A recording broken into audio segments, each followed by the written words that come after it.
Hello, everybody. Welcome back to the SOMM TV podcast. My name is Jason Wise. On today's episode, I'm going to speak with our very own Claire Coppi about a number of things. First, we just got back from a hell of a shoot up in Napa at some wineries that are purported to be some of the most haunted places in the United States. And I know it sounds as crazy as it was, and it was a hell of a shoot. We're going to sort of detox on that and try to avoid spoilers for our upcoming film, Ghosts of Spring Mountain. And then July 29th, I really want to make sure that everybody listening understands how important this show coming is. It's called Pairings. We have worked our tails off on it. It's one of the highest production value shows that we have made on SOMM TV. It is sort of the byproduct of, a decade of watching some true artists behind and in front of the kitchen. Some of the best chefs in the world.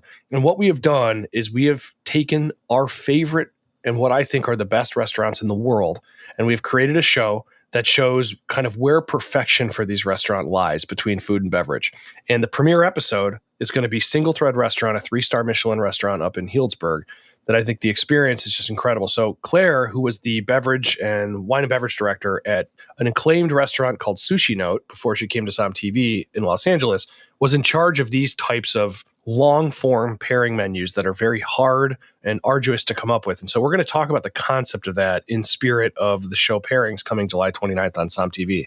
If you are a SOMM TV subscriber, there's a brand new blind tasting sessions up right now with two hilarious guys named Femi and Miles from Graft Wine Shop in Charleston. These guys, they are literally playing for who's going to frost their tips or get a terrible haircut. You're not going to want to miss this because they're like the funniest guys we have done a blind tasting session with in a long time. So that is airing right now on SOMM TV, which you can get for $49.99 for an entire year. An entire year, $49.99. It's a good deal. So Claire, who is our head of food and wine beverage pairings here at SOMM TV, and also yes. one of my favorite people I've worked with in the wine space. Oh. I want to just take a few minutes. This is off topic to talk about the shoot we just got back from up in Napa. You and I, yeah, holy moly. So oof. You and I, there was the conception of an idea for us to tell a ghost story in wine and be able to cross. I don't know that wine is a genre, but I do know that the concept of something being haunted or a haunted house or a ghost story or whatever you want to call that is a genre. And to be able to mix these two things, I don't really know what I expected was going to happen.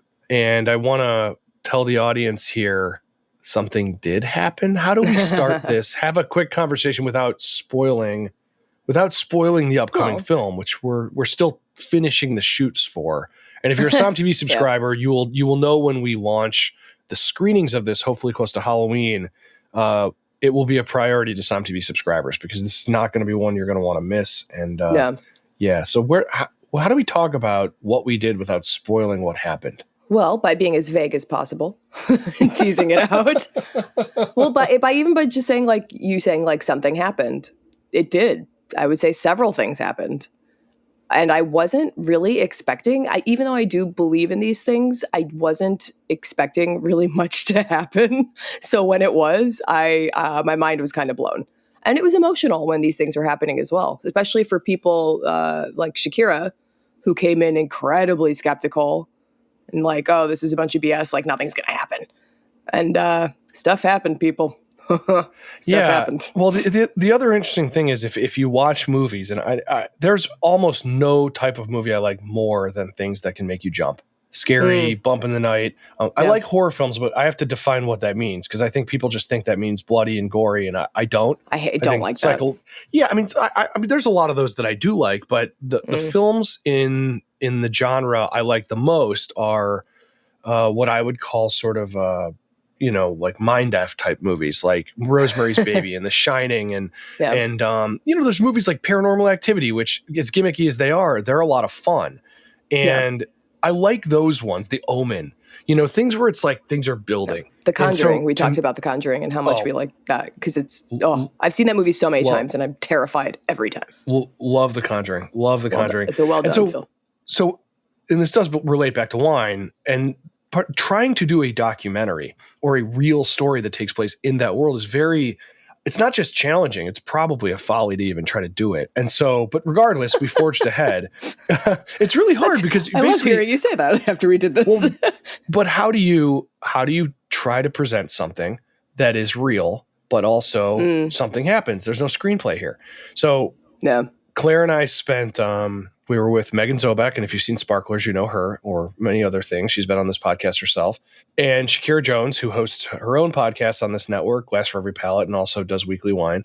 Basically, you three ladies were up for a weekend in wine country, and instead of tasting wine, you guys went ghost hunting in two properties that are wildly known to be haunted. Yeah. And we did taste wine. I will say that. So it ended up being something where I'm just really impressed with what happened. But we did drink some great wines. The 79 Spring Mountain showed its face. Yeah, we drank an 83 Chateau Chevalier, which is basically, it's a unicorn wine on top of a unicorn wine because that winery has been defunct since that time. That was one of the last bottles. What else? Any other memorable wines you can remember? 79. We had a lot of Spring Mountain and some good years. We had Spring Mountain from freaking 79 to 09, I think. A lot of 80s. And then we had that 95 with Catherine, when we were at Miravalles doing the Ouija board. That's right. So the wine on this trip was great. Plus, you know, we stayed at Cornell Vineyards and we got to drink all of their wines, which are pretty stupendous. Oh my goodness. Yes, they were. Heard of Cornell Vineyards. I think Spring Mountain as an AVA, but as a location has some of the most interesting wines in Napa, frankly, if you want my opinion. They have Smith Madrone up there. We mentioned Cornell. Yeah. All of these people are in the film in some capacity, and they all make really stupendous wines. So I would definitely say that when you're looking at Napa, it's easy to forget how good some of these little concentrated areas can be. Smith Madrone makes one of the best Rieslings in the New World. So that's aside from the fact they make great stuff across the board. So yeah, it was awesome to be combining so many passions, or I guess obsessions for me, because you have the ghost, the spooky side of everything, and then you have the wine and all of these great stories. And I think that people who are very into wine are part of the reason they're into it is the story behind it. And what a hell of a story behind some of these wines that we're drinking. And we're on these properties and we're learning about these families and we're learning about why some of them may have stayed behind. And maybe, you know, we get to talk to them. I don't know. I think too, when you talk about the kind of like stories that come from bottles and what we try to do, it's not that different. You're telling something that has already happened. And I think the idea of a ghost story is, here is this tale that you're keeping alive.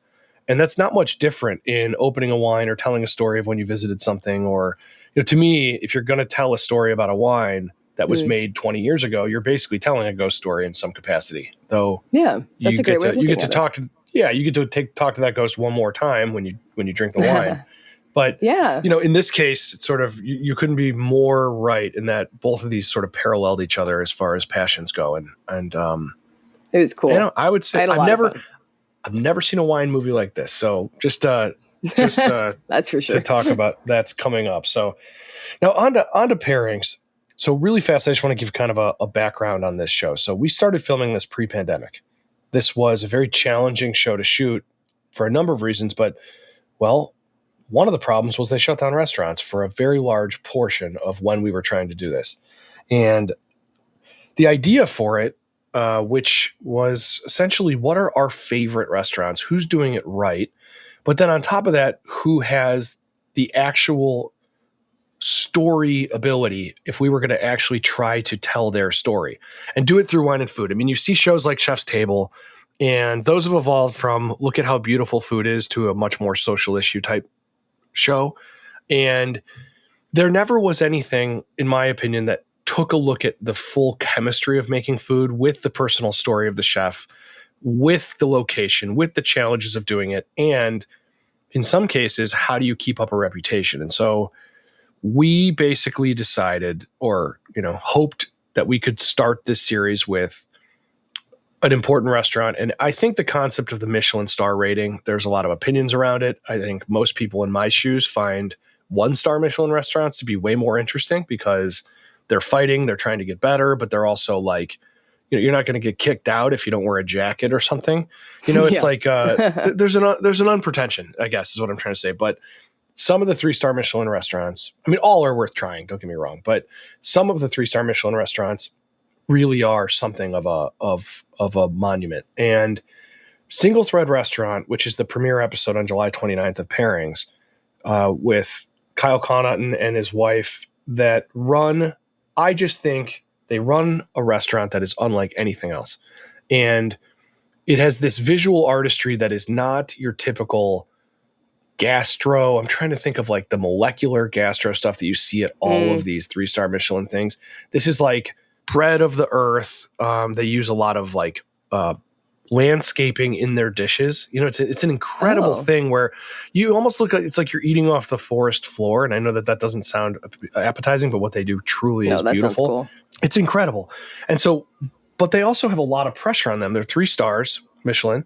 It came quickly. They're one of the 50 best restaurants in the world. And so they have all the accolades, but they also have this like fear and lack of pretension and reverence for just doing their job that I think is so important and doesn't exist in a lot of restaurants. So that's why they started. And you are on this pod because you were the beverage director and wine director at a restaurant that I think will end up in the conversation with Michelin stars, which is called Sushi Note. Yeah, we got Michelin recognized when I was there, so that was very nice. I think at a certain point, deserved. I could see it. Yeah, thanks. Appreciate that. I mean, that's that stuff. Yeah, it's a great place. But that stuff, when you get these kind of like you're lauded with a Michelin star, or you're in the New York Times for whatever their rating is, and that stuff's great.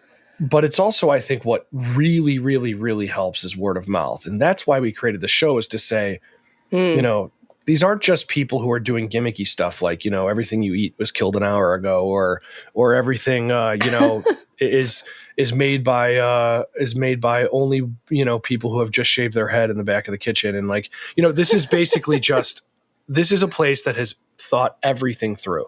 And so I want to talk to you about the concept of these long form pairing menus, which not every episode in Pairings is like this. The first one is about a restaurant that does that, but these are our favorite restaurants in the world. So if you see a show or see an episode of Pairings, this is our 3-star Michelin rating. We believe they are the greatest restaurants in the world, regardless of whether they happen to have Michelin stars. So when we talk about this long form pairing idea, what is the first thing that comes to your mind? The first thing that comes to my mind, honestly, is I'm going to be here for 5 hours, all right? 5+ hours for a 10-course tasting menu, which is true. You got to strap in. It's a ride, and you got to be ready for it. No, I was going to say that's right. It's almost like true. You can be trapped in these situations. Anyone listening who's been to the great restaurants of the world, there comes a point when you're like, okay, it's 7 courses, but then you didn't know there were going to be 7 interstitials between. So it's really 14 courses. Then there's something the chef sends out to you. And then, by the time you're done, there's someone at the table who's asleep, right? 100%. Not always, and I'm not going to name names. Maybe I will, but I'm not going to name names. And you're by the end of some of these meals, you're trying to fake a seizure to get out of it. So like, well, hopefully it's so amazing, and that's another thing too, is they got to get the timing right. Like if there's a huge pause in between courses when there shouldn't be. I remember watching an episode. I think it was Chef's Table with Favakin, and they timed it out like perfectly. They're like, they're gonna be a little tired right now, so you gotta like pick up the pace of the courses. And now we've overwhelmed them, so you need to take a little lag in between this course and the next course.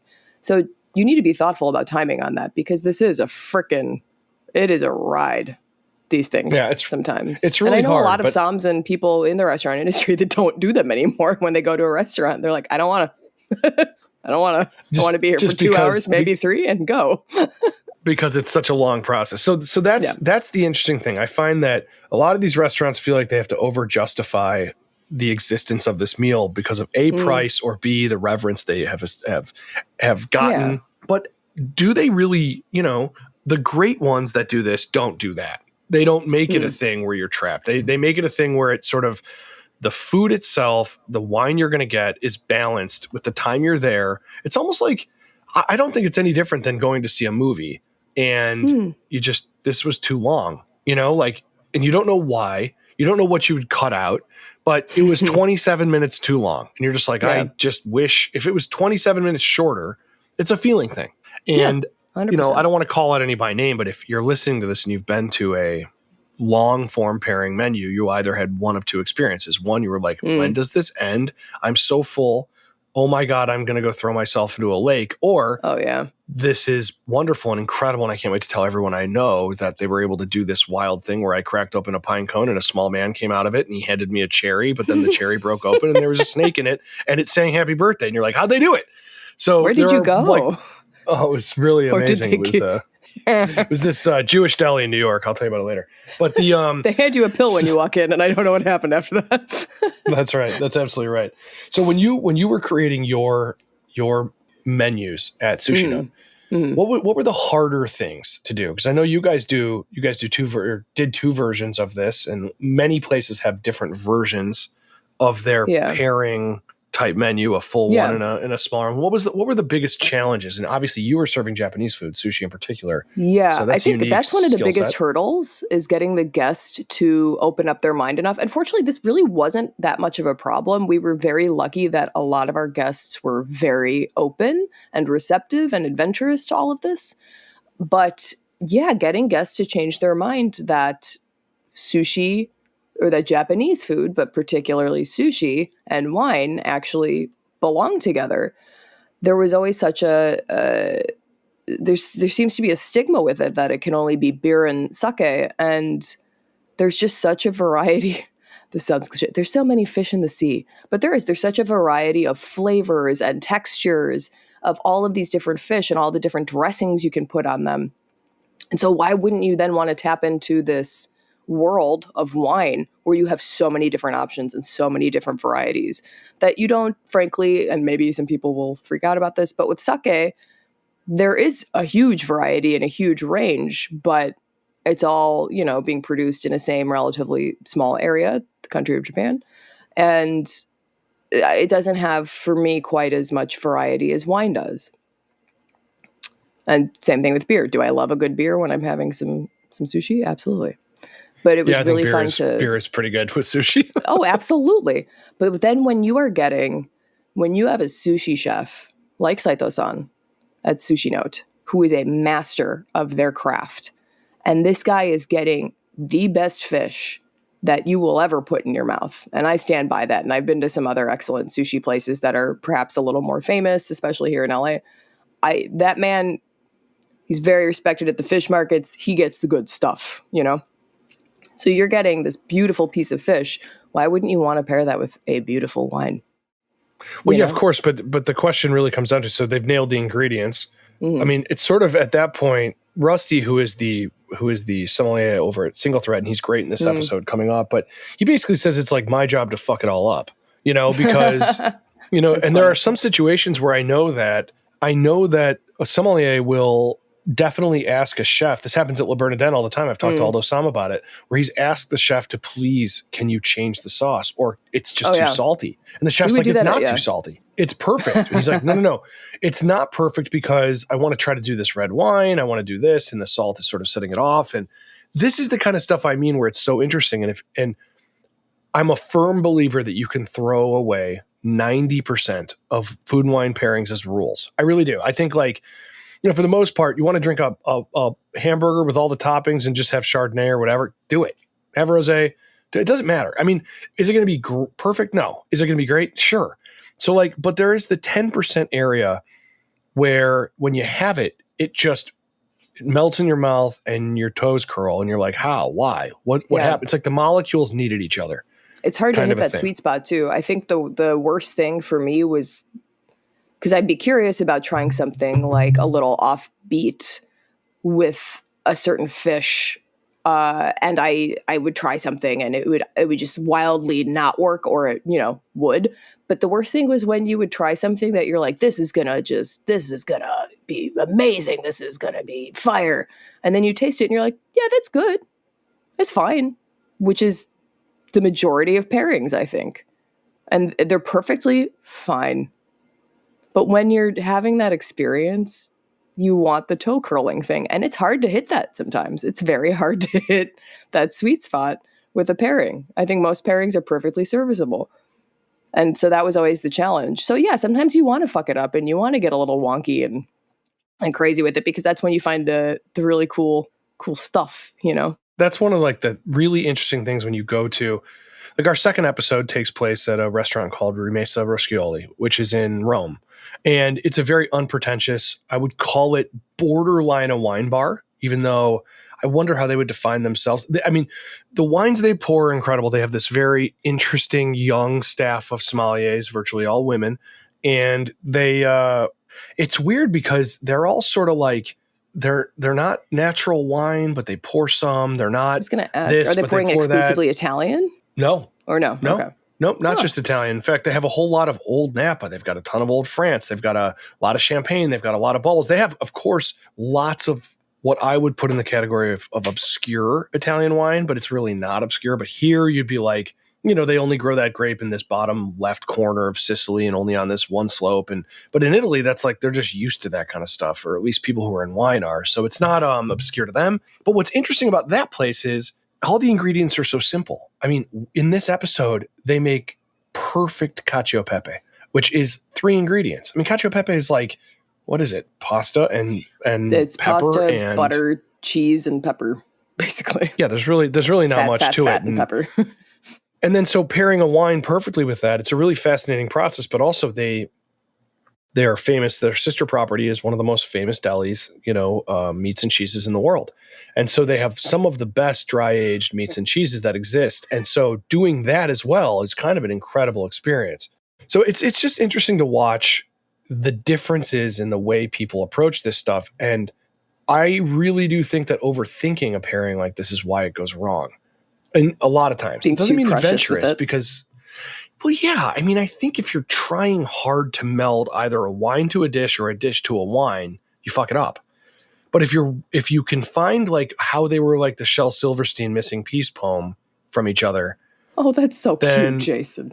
Oh, do you like that? That's adorable. But if you can do that, it's interesting. And I think that there is no spoilers, but there are 2 dishes that in this premiere episode of SingleThread where I think they messed up a lot of things to get where they are. And it goes to show that you're not born with a skill like this. You're not born with, you have to taste a lot of stuff. You have to work out. It's like working out. You don't have muscles unless you're in the gym and you're trying and you're doing it on a rhythm. And I think that you see that from these people, these chefs and you're learning from, that was something you mentioned too about like talking with the chef to adjust the recipe. That was something that we did a lot at Republique when I was a sommelier there, because we had 3 tiers of pairings there.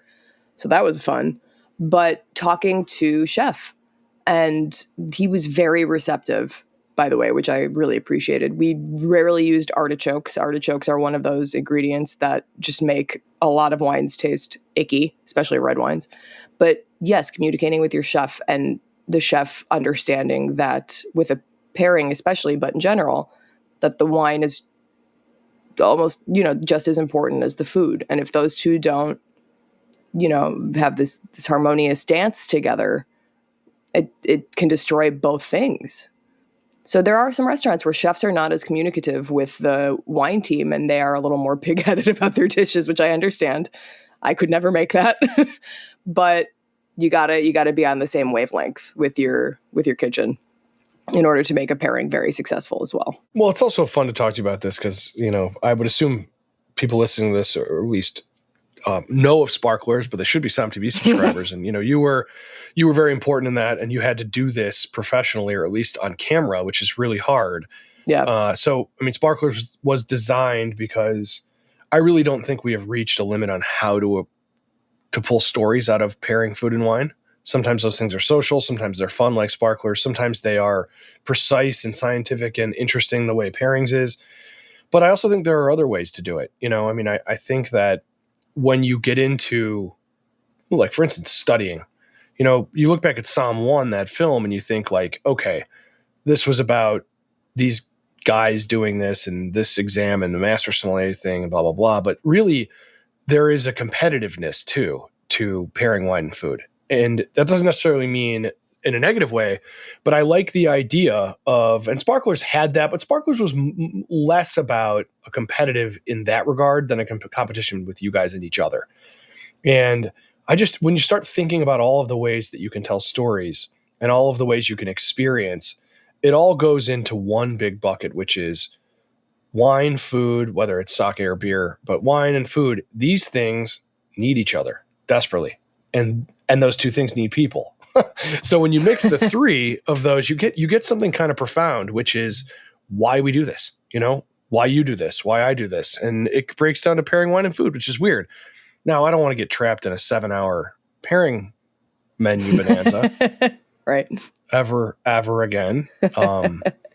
I haven't been to SingleThread though, so I would very willingly be trapped into that situation. Because when you go there, I feel like that's what you have to do, right?